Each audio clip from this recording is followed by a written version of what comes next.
UMogaila uvele okokuqala enkantolo namhlanje emva kokuzinikela emaphoyiseni kuThange kulandela ukubaleka endaweni yengozi.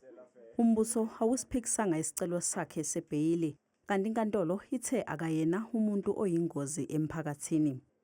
Once you are released on bail and you fail to appear before this court at the time that has been scheduled, note that there are consequences for such failure to appear in court.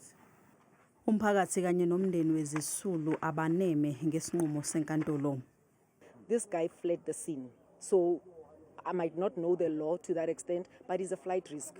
There's no set conditions for him whatsoever. So he gets to be himself and carry on with his life, just like the way he was living before this whole incident.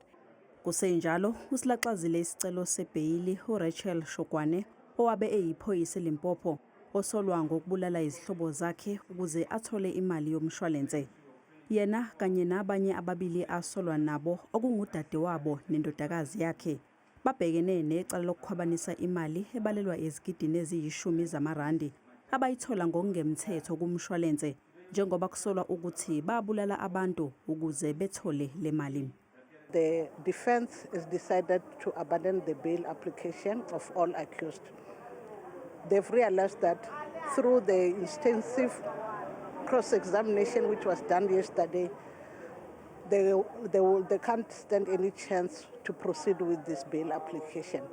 Kolunye udaba lihlehliselwe umhla zintathu kuZibandlela icala elibhekene nowesilisa waseMozambique uPet Simiyawu osolwa ngokudlwengula abulale uAmandle Samane obeneminyaka eyisithupha eOrlando eSoweto.